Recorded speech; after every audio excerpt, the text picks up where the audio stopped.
বলেন তো কি বলতে। আচ্ছা, যখন ওরা আইসা কি আচরণ করলো এবং কি ব্যবহার করলো আমরা কি বললো বলেন? ওই ছেলেপেলে আগে ওদিকে কি হয়েছে তা তো আমরা দেখিনি, শুধু দেখলাম ওই ছেলেটারে পিটাচ্ছে বাঁশ দিয়ে কুন্তি দিয়ে, মানে অনেক মার মারছে। হ্যাঁ, তারপরে আমাদের ওই রাস্তায় যে ছেলেপেলেদের বলতেছে এই খাবার নিয়ে যেতে, তা ওই ছেলেপেলেরা দৌড়ে এসে সব নিয়ে যাচ্ছে। আমাদের ওই বড় ভাই আর কি বের দেওয়া দিয়েছে, আর ওই এক ছেলে এসে মানে ওনারা হামকি দুমকি দিয়েছে, আর সেই ঠান্ডা হয়ে গেছে। আপনারা বাধা দেন নাই? আমরা বাধা দিচ্ছি, মানে মায়ের হয়তো শব্দ করতে একটু বলেন তো। এখানে কারা আইসে আমাদের মাল জিনিস ঠেলে মেলে ফেলাই দিয়েছে, বক্সের রেস্টুরেন্ট ভাঙিয়ে ফেলাইছে, এবার আমাদের কাপড় চুপড় ছিঁড়ে ফেলছে।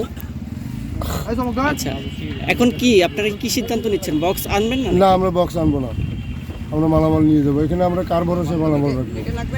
আচ্ছা, বক্স নিয়ে যাচ্ছেন এজন্য? হ্যাঁ, সবকিছু মানে এখানে আপনাদের ডেকোরেশনও কি আপনাদের ভিতরে? হ্যাঁ, ডেকোরেশন আমাদের ভিতরে। ডেকোরেশনের কি কি ক্ষয়ক্ষতি হয়েছে?